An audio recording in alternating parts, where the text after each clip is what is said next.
This is episode 347 of the Rio Grande Foundation's Tipping Point, New Mexico. I'm Paul Gessing. And I'm Wally Drangmeister. I'm president of the Rio Grande Foundation, New Mexico's free market think tank. You can find out more about the foundation at riograndefoundation.org. Wally, we have new unemployment figures. These are from September 2021. And we're not number one. We're not worst. We're definitely not the best. Yeah, we are not the best.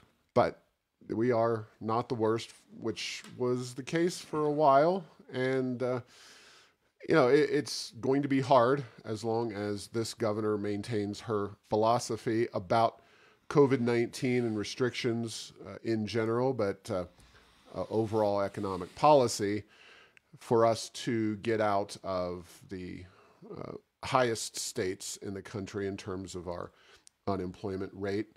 But it's down to 6.9%, which is lower than it's been. And so it's a mixed bag there. Generally speaking, anytime you're in the bottom five in unemployment, it's not a particularly good data point. Yeah, absolutely. That is not the place to be, at the bottom of the bad list, which unfortunately New Mexico is in many cases. We talk about a lot. The other issue, as Paul, is because we started from a very high unemployment at the beginning of COVID. It got worse, and then it's tough to get people back into jobs. You kind of get the double whammy of high unemployment and an economy that's hindered by lack of a workforce. And we see that in virtually every industry in the state. So it's kind of this is not your typical recession-oriented unemployment where there are people looking for jobs and no jobs. These are times when there's a lot of jobs that are unfilled, a lot of people that are out of work, but not necessarily looking to have those matched up, at least anytime soon. Yeah, it's a more complicated and nuanced unemployment picture than we've seen in traditional times pre-COVID. It's definitely hard to explain all the details. It certainly is the case that blue states, I counted, and blue states are the worst 8. So we'll just go through them. Nevada at the worst, 7.5. And it'll be interesting to see. Nevada was kind of a swing state. They've moved more towards the Democrat control in recent years. But you've got to expect, and it's obviously the case, that with their tourism industry kind of impacted, maybe they'll be another state that's gotten blue to make a little bit of a shift back to a more conservative profile. We'll see. California, New York, New Jersey, New Mexico, Illinois, Connecticut, Hawaii. DC's not a state. Then Alaska. Alaska is the worst performing red state from an unemployment perspective. So that means that the worst 8 are all blue states, at least governor states. And then in the top performers, and it's like a different planet out in Nebraska and Utah with unemployment rates that are fractions of where New Mexico is. Nebraska's at 2%, Utah, Idaho, New Hampshire, South Dakota, Vermont. People often say Vermont's a blue state or a purple state. Well, the governor is a Republican, and that means that they are more open than the blue state. So Vermont still qualifies as a red state when your governor's Republican in the COVID situation, because we have such power in our governors across the country. Then Oklahoma's at 3, Alabama, Georgia, North Dakota. You have to get to Minnesota at 3.7% to find a blue state. So the top 11 are all conservative governed states. Yeah, and as you said, in the COVID era, the power in the governor, the executive power, has dwarfed legislative power in every state that I've seen. I haven't seen one where it's like the governor who's been overridden tremendously, and that's certainly not the case in New Mexico. We'll have to see coming out of this whether Other states, including New Mexico, are likely to address that issue of concentrated power when it comes to the quote COVID. But right now, the blue states are using the never let a good crisis go to waste for nothing other than consolidation of power, or at least that's the impact that it's had, because it's certainly not been that those states overall are doing way better from a management of COVID, that their populations are doing better in general, but there is a lot more power, a lot more concentration of power in their state gubernatorial offices.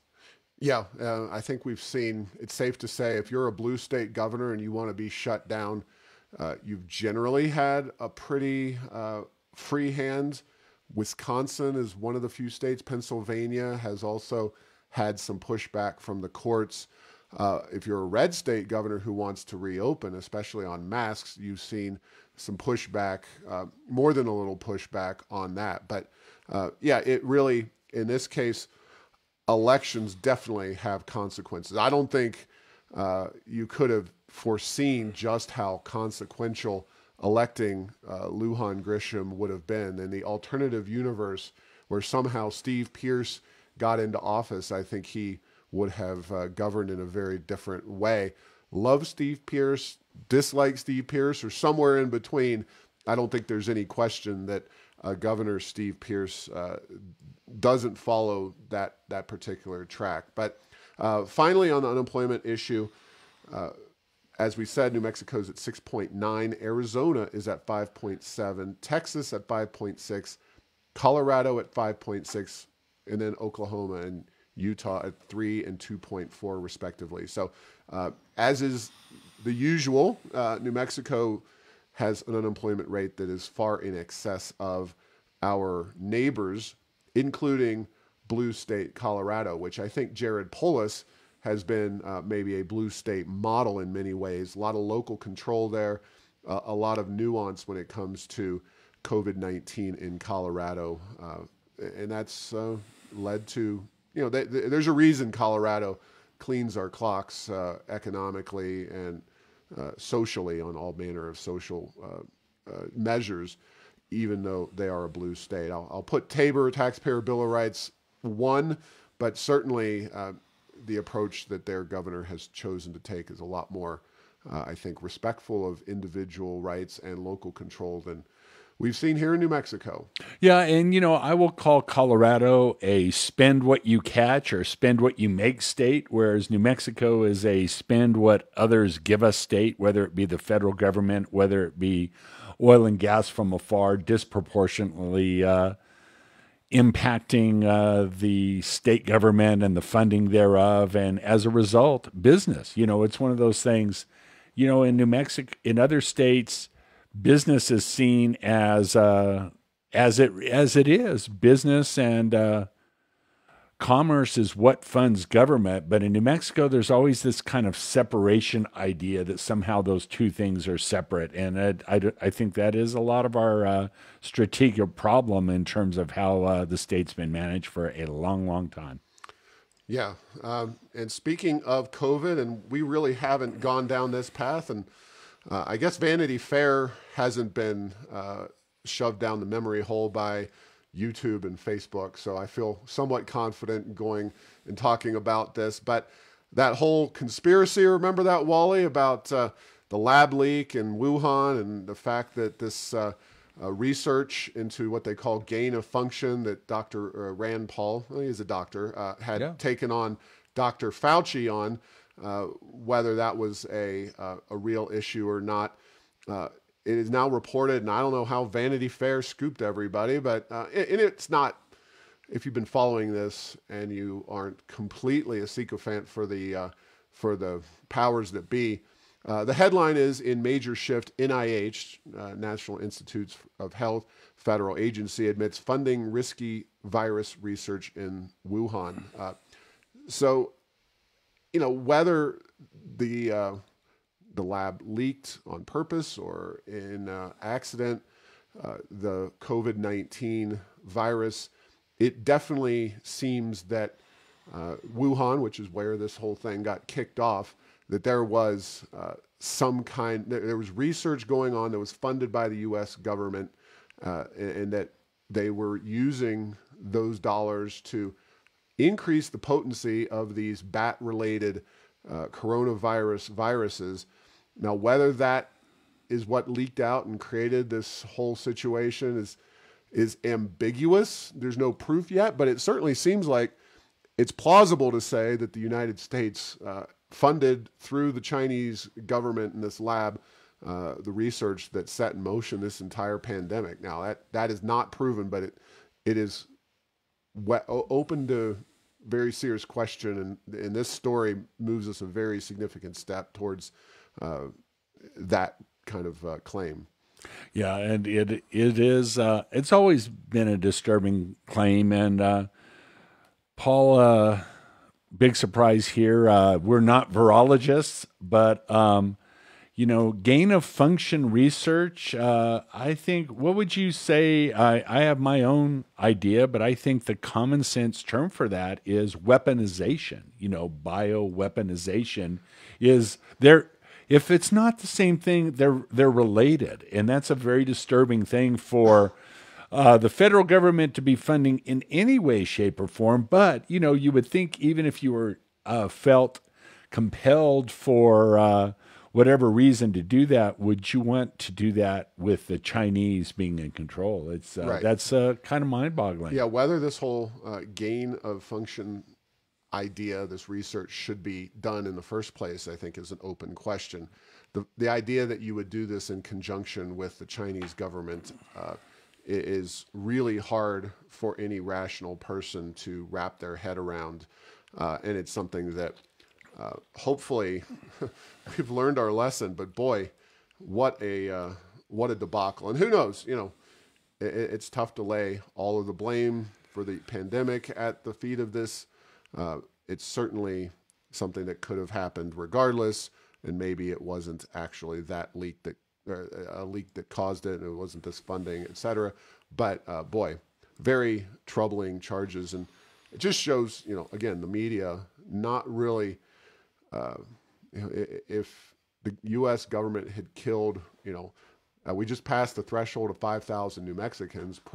Track that over the entire country.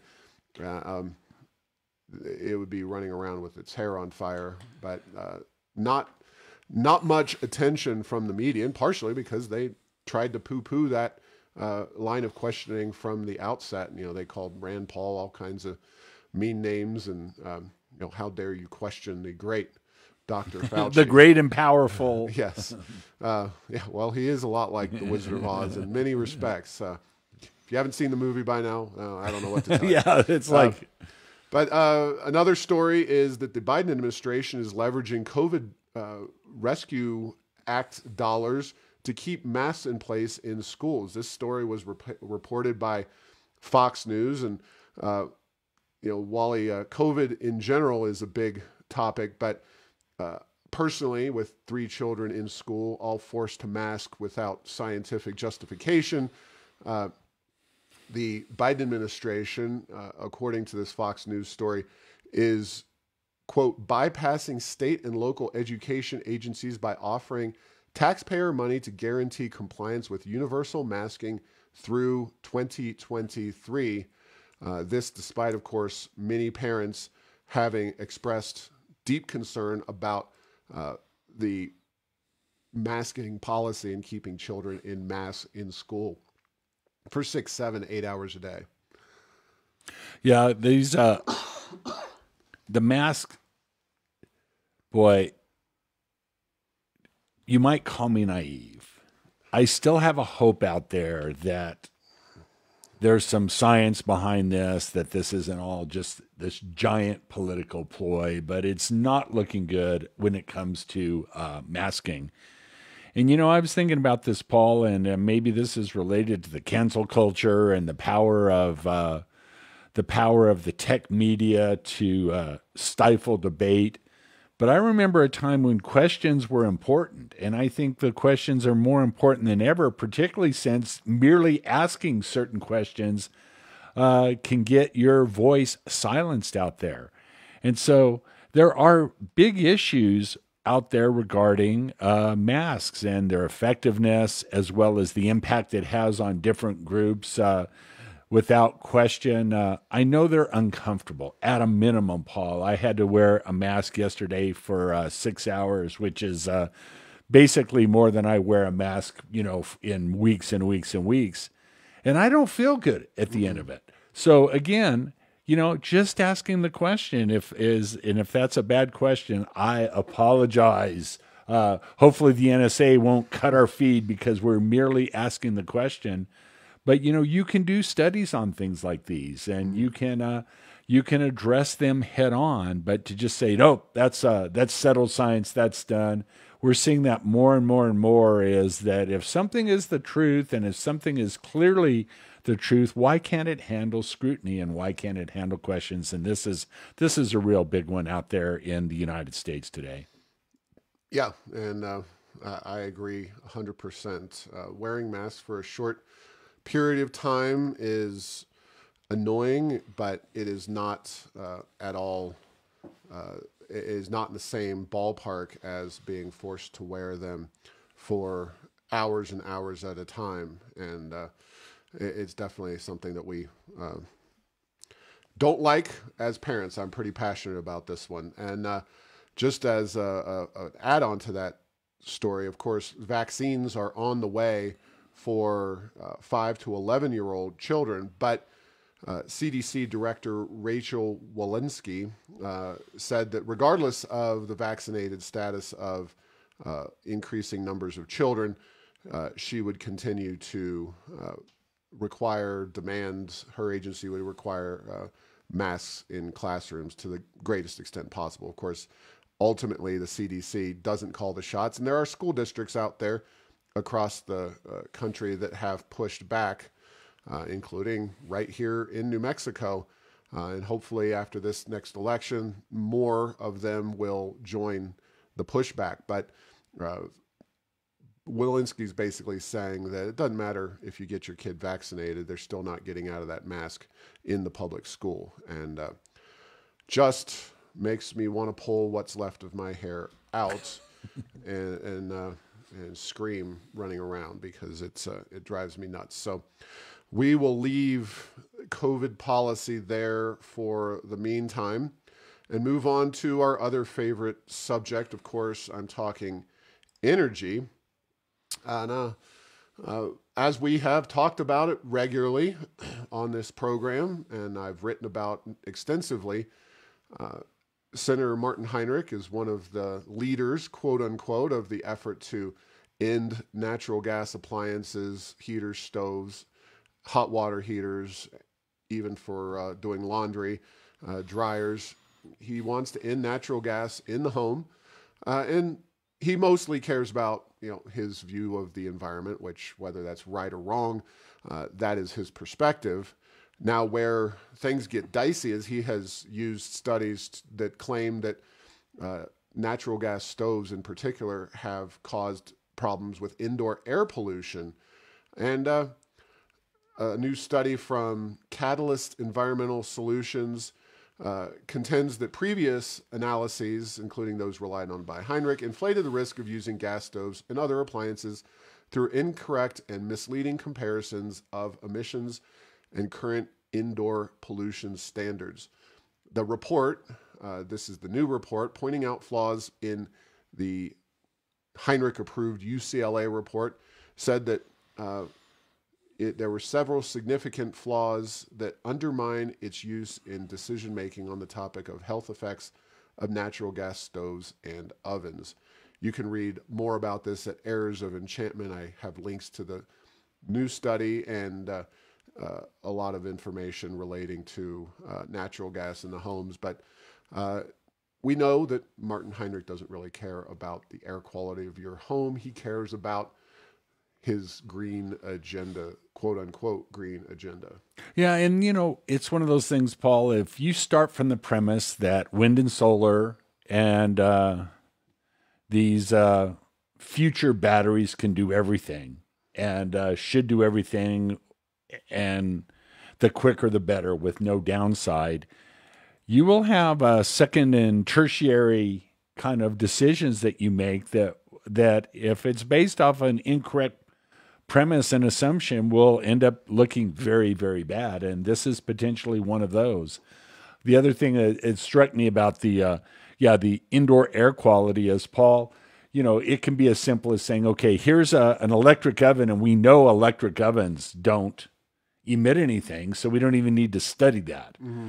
We know that, natural gas is bad, so I'm going to fry up some taco shells, enchiladas, tortillas, and sopapillas, and then measure the emissions. Well, guess what are in those emissions other than natural gas?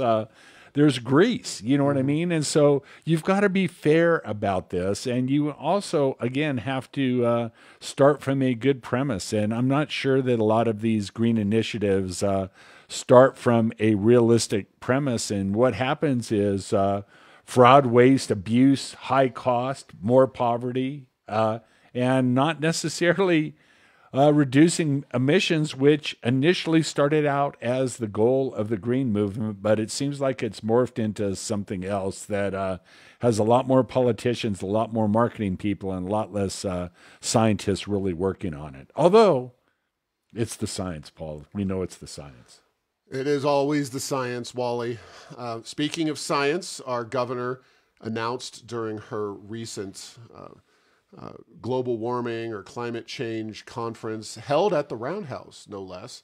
And it was broadcast on Brian Egolf, Speaker Egolf's Facebook page. Okay. So I sucked it up. I took some Quaaludes. I don't know. I took antidepressants. I don't know. I didn't really. I just, Valium, something to make me happy, and watched as much of that thing as I could. I got to see our dear leader, Governor Wuhan Grisham, announce that legislation will be introduced in this upcoming session in January to make New Mexico net zero on carbon emissions by 2050. We discussed this at some length with Larry Behrens on this week's podcast conversation, so I'm not going to go into too much detail, but the idea theoretically is in some way you're measuring carbon emissions, and New Mexico is supposed to be completely zero carbon, which no matter how you slice it is BS. It's not going to happen. I guess if you put me in charge and you said, Paul, we got to go to zero carbon emissions by 2050, I'm going to go on a nuclear power plant spending spree and then follow Heinrich right down the path of electrification of our economy. But this is simply not realistic. Of course, she'll be long gone by 2050, so she's not going to have to worry about implementing it. It just gives more, kind of fodder for the radical environmental groups and her folks, and somebody else will deal with this at the time. Most likely, they'll either ignore it or repeal it, or a combination of both. Yeah, Paul, I can. I'm old enough to remember when we used to start up blue ribbon panels or special committees to evaluate things. And so that's just so old school. Now we are going to solve these problems hypothetically 20, 30 years from now. The 2030, 2040, 2050, we will be here. And it is called what I call aspirational rulemaking, aspirational legislation. And I don't know, it may be the way to go, but, it just seems like you get down a lot of bad paths. And then just like the federal government always seems like they want to implement something nationally that's not proven, no matter what it is. It seems we're in the same place with energy. Like, heaven forbid we do a couple of demonstration projects to demonstrate the effectiveness of a certain technology, as opposed to saying, we're going to go do this everywhere. I've always said, show me, and, it doesn't need to be big. Show me the 5,000 or 10,000 person community that can be their own self-contained wind, solar, and battery powered economy. Show me that. And I think you would learn a lot if that's possible. But instead, we put lots of inefficiency and lots of wishful thinking on huge swaths of the economy, and then are ultimately forced to change directions in the future when the promises that are made today are unable to be fulfilled in the future. And again, we've talked about it. We've seen that a lot in Europe, and we're starting to see it a lot in California, and we're probably going to see that in New Mexico. Odds are. Yeah, now all of this would be amusing enough if there was actually going to be some real world impact on CO2 emissions from New Mexico's actions here. But go ahead. No, I'm with you. I just say, and I didn't for everything. If we were to completely eliminate carbon dioxide in New Mexico, that amount of additional emissions are being added in places like India and China in a very, very short period of time. So, what impact are we really having? And what's wrong with New Mexico trying out some of these technologies? And again, I'm not going to say that I'm all in for the carbon, but yeah, that's okay. Do we need to build hubs, or do we need some demonstration projects, with regard to that before we invest massive amounts of money? And so, I'm not against this carbon hub idea, but Right. How many billions do you want to put? And maybe it takes $1 billion or $2 billion that is small in the carbon dioxide realm, but you don't want to put trillions, and you don't want to ruin an economy until you know if something's going to work. Let's put these projects in, see if they work. Nah, come on, let's just go all in. Just put it all on black, all the life savings, put the house, the kids' college tuition, the whole 9 yards. That's what we're doing here. I say that somewhat facetiously, although New Mexico seems to be doing that, or our governor is attempting to do that. And all for naught, because as Reuters reported on October 22nd, China coal surge puts supply record, power jump within reach. And then you go through the brief summary. If China achieves what it intends to with regards to mining of coal and production of power, it would be a record for the country in October. It would achieve power output by 6.7% from just September. And it would ease their concerns in China about economic growth. Isn't that nice?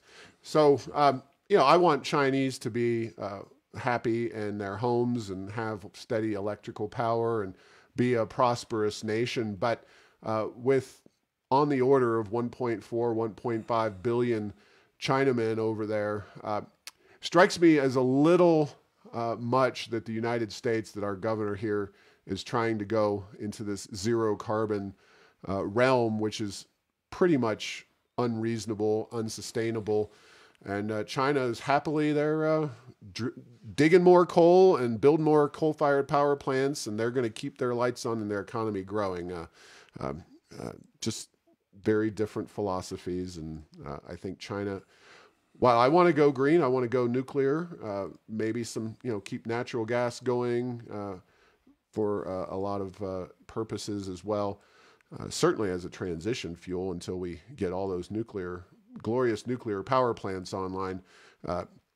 We're not even remotely on that trajectory here in the United States or in New Mexico. Yes, and the United States is not. And, we've started to see the flaws in the system in places like California and Texas. And so we'll have to see, as we've talked, coal-fired power plants are being shut down in ever-increasing numbers, and natural gas in some places is being built to replace them in the, quote, transition of Energy Transition Act or whatever other states that are on similar paths are doing. But it's far from a foregone conclusion that this is going to work. And, we're getting increasingly concerned. And so, let me know where I started off as a generator was not a rational economic decision for Wally Drangmeister. And Paul, you've, as I've studied the issue and talked to more and more people, I'm starting to come around to your way of thinking that might be a pretty good option. Yeah, hate to say it, but we will leave energy now. We're still going to talk about our governor, of course. On the Twitter machine yesterday, a little tweet came across my screen from Maggie T. Oliver at NMSOS Maggie. And she wrote, during the COVID-19 pandemic, Michelle 4NM, that's Michelle Lujan Grisham's personal Twitter profile, listened to the science and did what's right to protect our communities. Now we're building back better than before. In 2022, we're going to re-elect Governor Lujan Grisham to a second term. Now, yes, as was pointed out, this is from Toulouse Oliver's personal Secretary of State's account, but is it a little unseemly for a sitting Secretary of State, if you will, the referee in New Mexico's elections, to be out endorsing a candidate from, obviously her own party, but still, it's struck me as a little bit questionable there. Yeah, it is a little questionable. And, it's one of those, it's her personal Twitter with a SOS handle, Secretary of State handle, and it would be like Paul Gessing saying, oh, that's my personal tweet. That's Paul Gessing, head of the Rio Grande Foundation personal account. So, yeah, I think that maybe you don't necessarily like the referees and the impartial observers to be cheerleaders as part of the same game. Those should maybe be separate functions. Yeah, and of course, I'm not in charge of New Mexico's election process. And even if I put in, at P guessing RGF NM, something like that, and then started endorsing, Paul Gessing supports X, Y, and Z for all different positions, there might be some repercussions, quite frankly, from the Secretary of State if I was doing this on a regular enough basis, let alone the sitting Secretary of State with that in the title of her Twitter profile out there tweeting in support of reelecting our current governor. Seems a little shady, but nothing new there for New Mexico and its very, very ethical politicians. Yeah, and isn't Building Back Better a Biden, basically, marketing moniker as well? Yeah, so. All I can say is keep embracing that one. It'll do wonders for your polling data. Let me tell you, Joe Biden himself knows that. Finally, I've been a little prolific this week, Wally. I had a piece, we'll discuss this week. PED Secretary needs to show us the data. That was in the Las Cruces Sun News on Sunday. It's been in a few other papers. Kurt Steinhaus is not just a piece of wallpaper there on the wall. He is actively engaged, and I think he is the first of the education secretaries to really grab the Lujan Grisham agenda and support it full-throatedly, wholeheartedly. Not a surprise given what we knew about him going into this, but he first made waves by withholding the results of the March 2020 standardized tests, in which only 10% of students took the test, but they are 10% of the results and should be public information in my estimation. He withheld those, and we're not going to have those results in 2021 because there was no test. So obviously, the pandemic played a role there, but Steinhaus should give over the goods that he has, in my opinion. He then testified to the Legislative Education Study Committee that New Mexico would have to double teacher salaries to make New Mexico more competitive, which that would put us, doubling our teacher salaries would put us over the six-figure mark on average, and it would make New Mexico by far and away the highest paid state in the nation when it came to teachers. And then finally, he has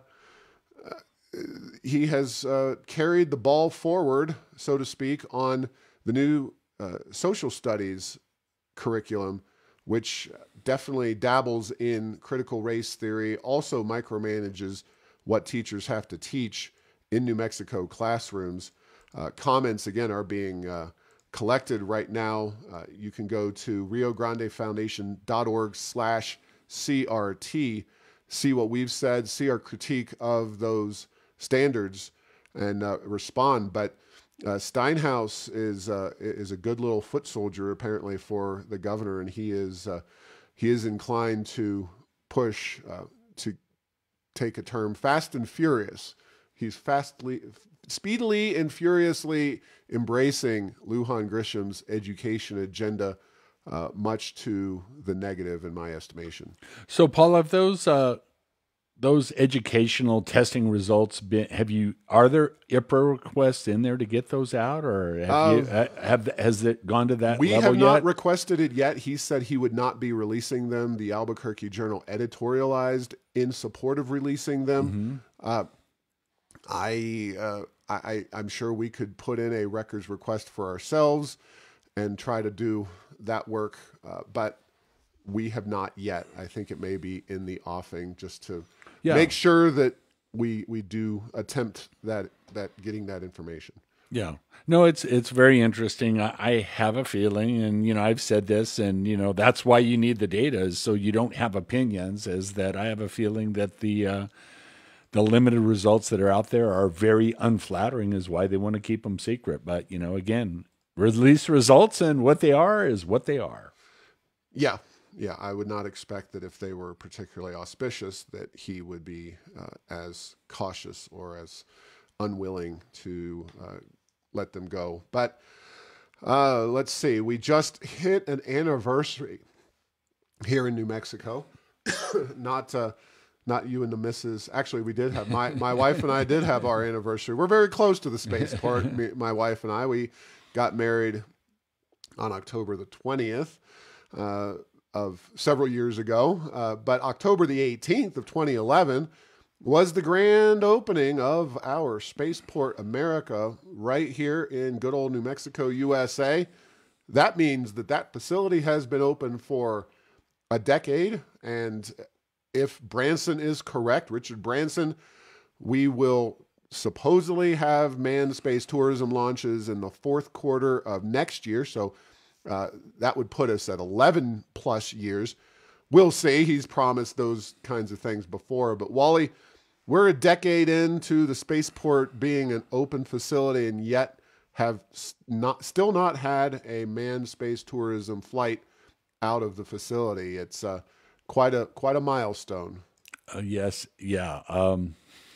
Seldom speechless, Paul. I'm just trying to conjure. It's it is funny, and I'll mention this. I know I've mentioned this before on the podcast. As a colleague and I have a bet as to which would occur first on the Spaceport New Mexico facility, the true commercial space flight with people who aren't insiders. There have been flights out there, or a drag race. So, it's one of those things. The drag race is looking pretty good. And the fact that everything keeps getting, it seems like this is not a one step forward, two step back. It's a one step forward, many step back, and then it takes a long time to get another step forward. So, in the meantime, we've spent the money, and we're holding our breath there in southern New Mexico. Yeah, well, we'll just see how things go. I'm not holding my breath, nor would I if I was waiting for that first launch in the fourth quarter of 2022. We've seen a lot of delays over the years. It would take time, but I could certainly compile a list of them. I'm sure they go back at least 5 years, though. Richard Branson's made those promises. And finally, Wally, we kind of held it off to the very end, but in many ways, New Mexico, as so often is the case, unfortunately, was at the epicenter of a major national and international story this week. It doesn't have direct policy ramifications, so I deprioritized it on the list to the end of the show. Alec Baldwin, the relatively famous actor, was involved in a deadly shooting on a New Mexico movie set just up around Santa Fe. And there's no real policy commentary to be had, except for, I guess, one, treat all guns as if they're loaded. That is the gun control and gun safety. Yes, yeah, that's the gun segment of our program. And of course, this is just your reminder that the taxpayers of New Mexico fund these film shoots to the tune of reimbursing up to 35%, a baseline of 25% of the costs of filming are reimbursed to the companies. So we subsidize, the taxpayers of one of the poorest states in the country, film shoots like the one Alec Baldwin was on when this tragedy took place. So tragedy nonetheless. It'll be interesting to see what legal ramifications come down, if any, on Mr. Baldwin and how this affects filming. There's already talk of banning live guns, real guns, Right. from film sets and filming, possibly in New Mexico, possibly broader than that. So fascinating stuff. Just, you got to acknowledge when a major international event hits the state of New Mexico, especially within the area of our wonderful film industry. Yeah, just horrible tragedy that the videographer was killed, the director was injured, and a lot of disturbing details of starting to come out. It's one of those are real guns, and by definition they should be blanks or something that doesn't actually fire a projectile. And I did read one report that they were so-called plinking with those same weapons a short period of time within a number of days of the accident actually happened. And plinking, for those of you not familiar, that's using real weapons and just shooting cans and bottles and other things. So you would think, I don't know, that you should never have live ammunition on the set anywhere close when real weapons are used. So at a minimum, maybe the film industry needs to take a little bit better look at what's going on if they're going to do Westerns. And, believe me, I'm the last person that thinks guns ought to be banned. But, in Hollywood, you really need, you can put in, a gunshot sound right after, you know what I mean? So I'm not sure what they were doing, but big tragedy. And, creates a ton of questions. We'll have to see how the investigation shakes out. I understand the ATF, the federal agencies on it, and there's a lot of people looking into what happened and why, and maybe keep that from happening again. And maybe punishment will be dealt to some of those that are deemed responsible. Maybe not. Yeah, I think the last time a filming incident generated so much attention in New Mexico, certainly this is probably unprecedented in terms of news from a film shoot, let alone the movie, was when Christian Bale, I think some low-level person on set did something wrong, and Christian Bale was caught on camera or audio really giving it to him with some explicit four-letter words. But this is definitely a black eye for Hollywood, certainly a black eye for New Mexico and its film industry. I don't know if this safety issue or concern could affect the film industry in New Mexico, but it's a very disturbing and sad event, and we'll just see where the investigation takes us. And with that, thanks for listening to this week's episode. Find all episodes at tippingpointsnm.com or at the Rio Grande Foundation's YouTube channel. Subscribe to this show at Apple, Stitcher, or have your Google Home play Tipping Point New Mexico.